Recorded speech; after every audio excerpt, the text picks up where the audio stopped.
was on the way to my grandma's house about 4 years ago, and this big flash of light in the sky appeared with all different colors coming down from it, and it was like it was going to land right in front of us. And it never did. It just shot up in the air all of a sudden really fast, and it was right before Christmas time. And my mom and everyone else saw it, and we really thought it was neat. We noticed a very bright star-like object raised behind the rim of the forest. It was rising slowly at an angle in our direction. Then, when it had reached a considerable height and was right above us, we saw a flash like an explosion. Then this object turned and disappeared out of sight at tremendous speed. While the sightings in the Soviet Union are sensational, the story of Gulf Breeze will play a major role in our program tonight. We're down here in Florida, where we've assembled a whole town full of people who say they've seen the UFO that's haunted this community since last November. The fact that we are in contact with the extraterrestrials shouldn't be hidden from the people. My name is William Coleman. When I was at the Pentagon, I was Public Information Officer for Project Blue Book. Before that, I was a fighter-bomber pilot, and I saw a flying saucer. We in the Soviet Union are interested in exchanging information on UFOs and extraterrestrials. Heads have very oval-shaped eyes, very narrow nose, slit for a mouth, slits for ears, no hair on the head, kind of a bulb-shaped head.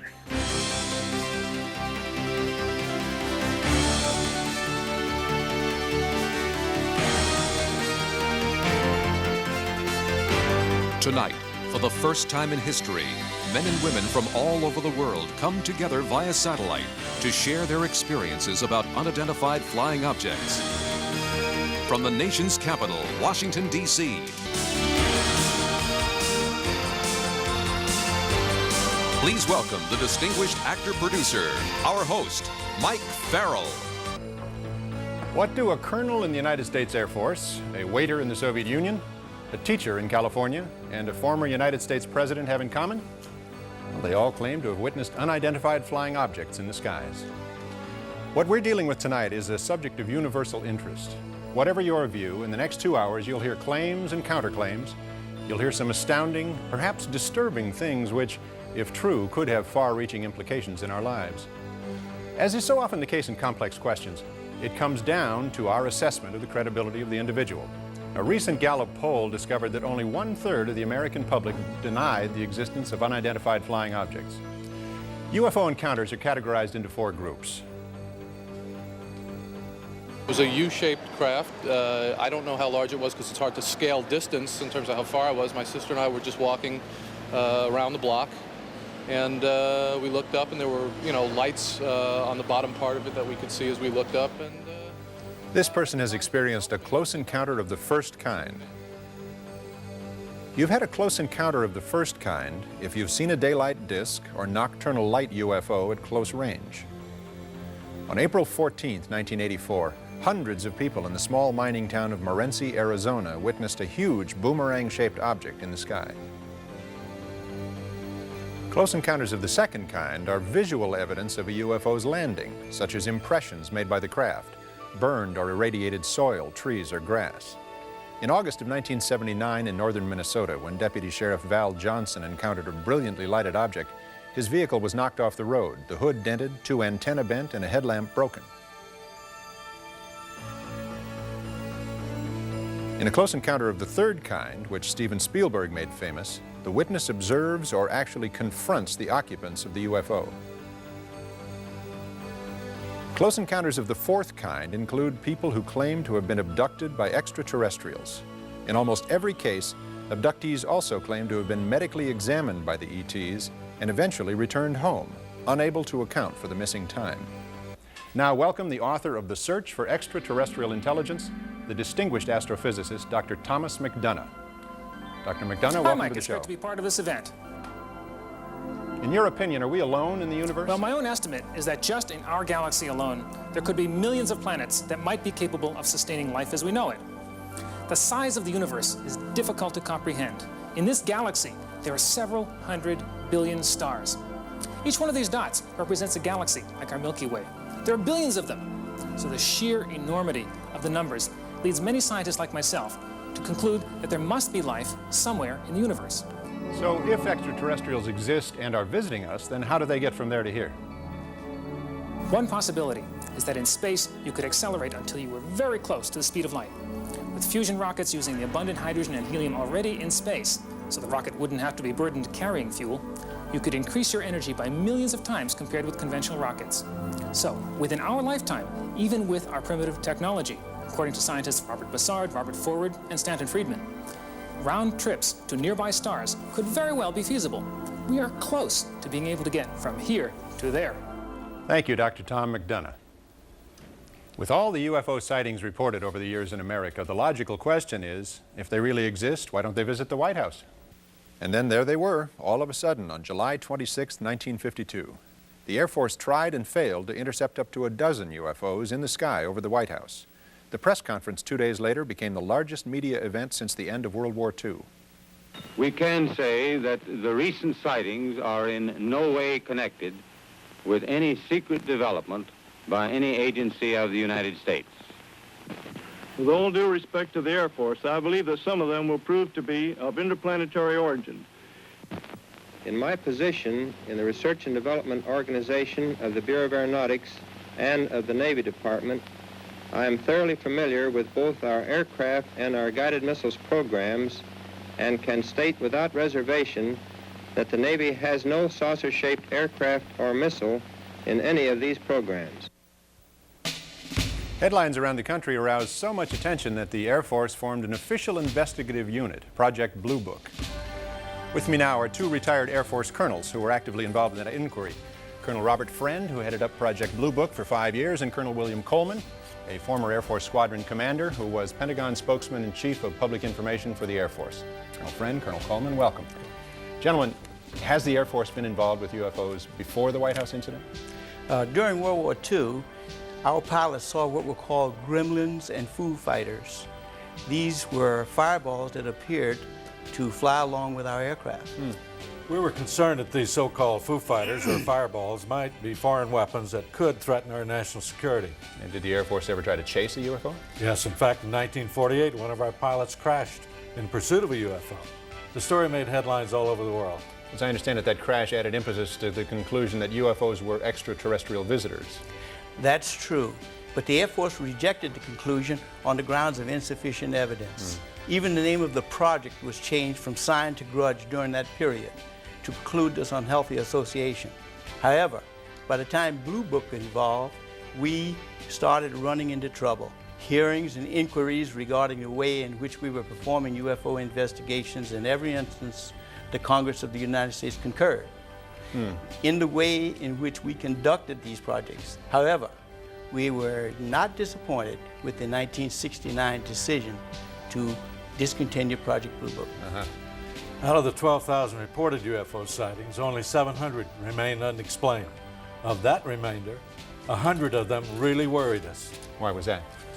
Because these 100 sightings involved the two criteria that defined a worrisome phenomenon: high strangeness and high credibility, meaning that highly credible, multiple witnesses, like military airline pilots, see something they've never seen before.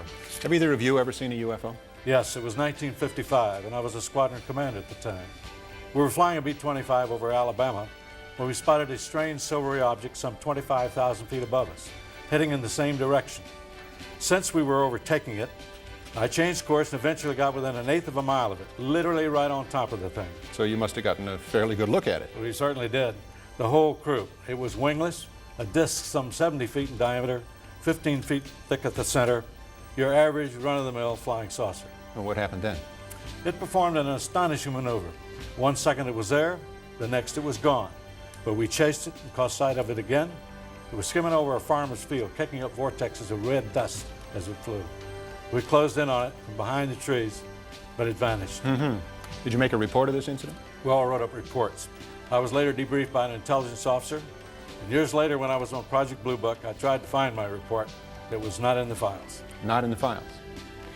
Now you say you saw this object at point blank range. Could it have been a balloon or an experimental aircraft? Absolutely not. It displayed a level of technology far beyond anything I had seen on the Earth then and now. With this advanced level of technology, were you ever concerned that the object could be a threat to national security? No, not necessarily a threat to our national security, but I was uneasy about these UFOs because they were able to accomplish aerial feats that we couldn't. The apparent capability of these objects could possibly represent a threat to our national security. What's become of Project Blue Book? That's it, Mike. It was canceled in 1969 and will not be reactivated. Well, Colonel Coleman, Colonel Friend, thank you both. And while we're on the subject of Blue Book, let's hear another view from a scientist currently working for the government. Now, because he has insisted on anonymity, both his appearance and his voice have been altered, but his credentials have been thoroughly researched by the investigative team of Bill Moore and Jamie Chandray. They've given him the code name Condor. Project Blue Book was just a very low-level effort by the Air Force to collect information on sightings. It had a very minimal staff of one officer, an NCO, a secretary, and a scientist. The interesting, most exciting reports that came into Blue Book were often siphoned off by what they call moles within the organization. Those reports were pulled out of the files and never returned and just simply sent forward. The whole effort, as far as Blue Book was concerned, was that they tried every way they could to simply dismiss and explain away sightings. They certainly didn't want unknowns. The effort of Blue Book was to minimize the effects of these reports and to try to explain away as many as they could. And of course it worked. It worked in the fact that it closed down Project Blue Book and terminated the Air Force's involvement, official Air Force involvement, public involvement with the subject of UFOs. Of course, we know that they carried on with a covert operation after that. When Blue Book closed down, the official U.S. government position was that UFOs didn't exist, and Americans accepted this contention as fact. Or did we? Do you hear something? Hear what? I don't hear it. Listen.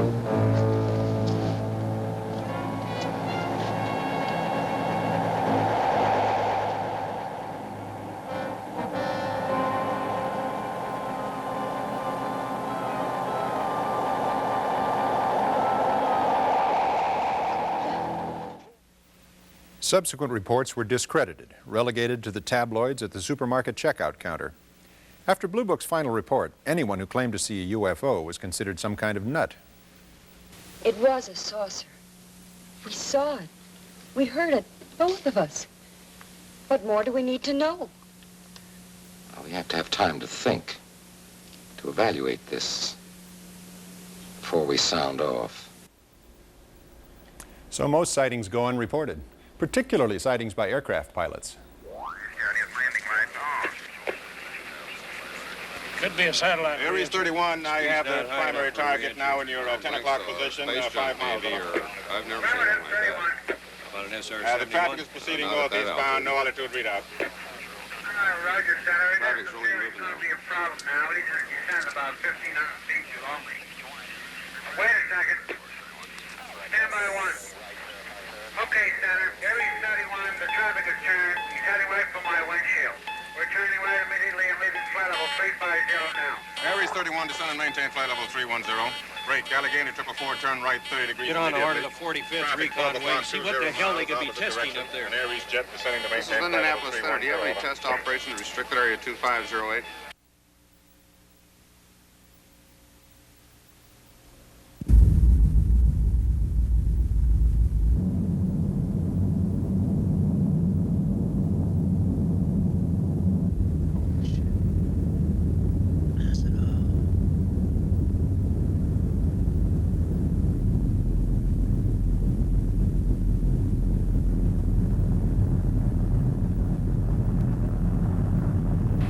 EWA 517, do you want to report a UFO? Over.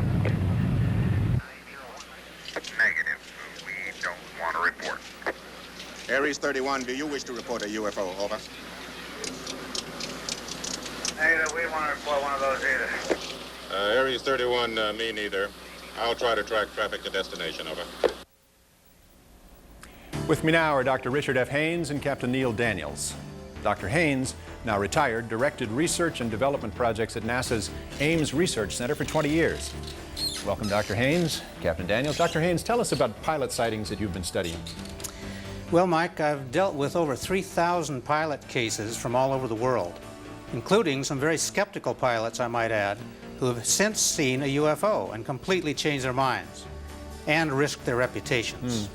Why do you limit your research to pilots? Well, because pilots are very reliable and credible witnesses. Their jobs and their lives of their passengers depend on them. They must be aware of what's going on in the skies around them.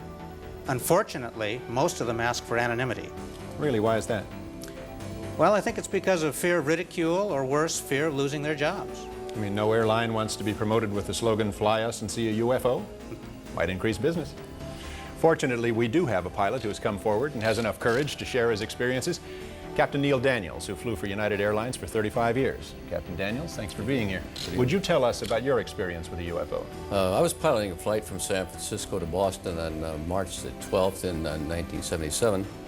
And at an altitude of 37,000 feet, I became aware of a blinding, bright white light out to the left of the DC-10. I estimated it to be at about 1,000 yards, and I don't know, the object could have been several hundred feet in diameter, but it didn't read on ground radar.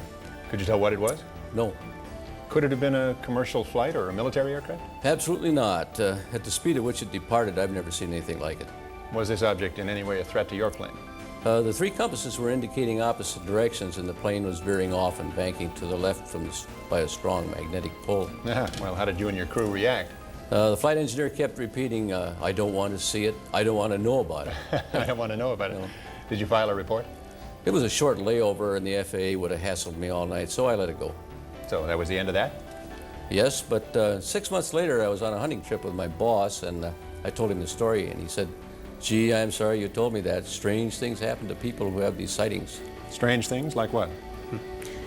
Well, in my experience, people are fearful of losing their jobs or being transferred. So much for telling the truth. Incidentally, Captain Daniels now lectures at San Francisco's Fear of Flying Clinic. I mean, flying airplanes, not flying saucers. This is American Flight 812 requesting.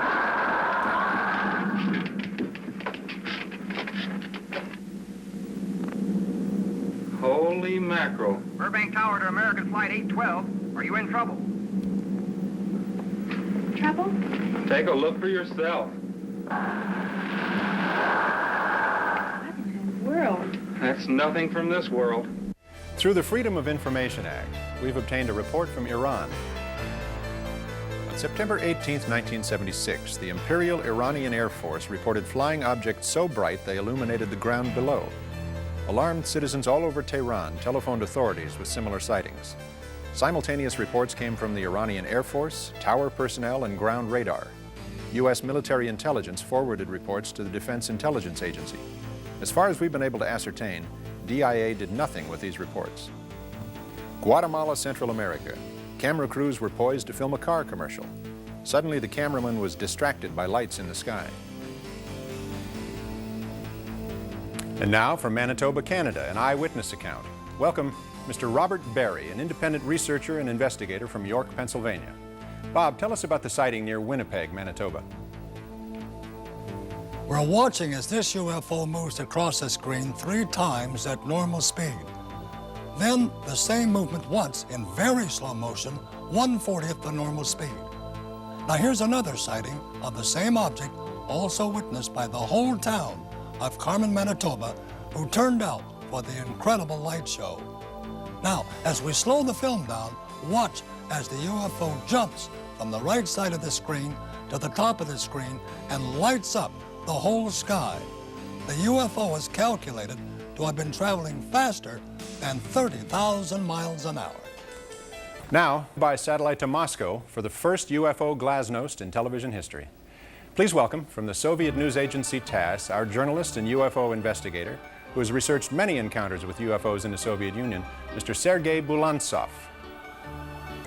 Tell me, what are the most impressive recent UFO reports in the USSR? In 1984, a Tupolev aircraft flying from Tbilisi to Tallinn encountered a UFO at 4:10 a.m. Can you tell me who witnessed the event? First the pilot noticed a bright beam of light shoot down to the ground. Everything on the ground, road and houses were totally illuminated by the, please illustration, were totally illuminated by a beam of light. The beam of light was redirected onto the airplane, and the crew saw a blinding white point of light surrounded by concentric colored circles. Yes, I'm told that that indicates the presence of a very strong magnetic field. What happened next?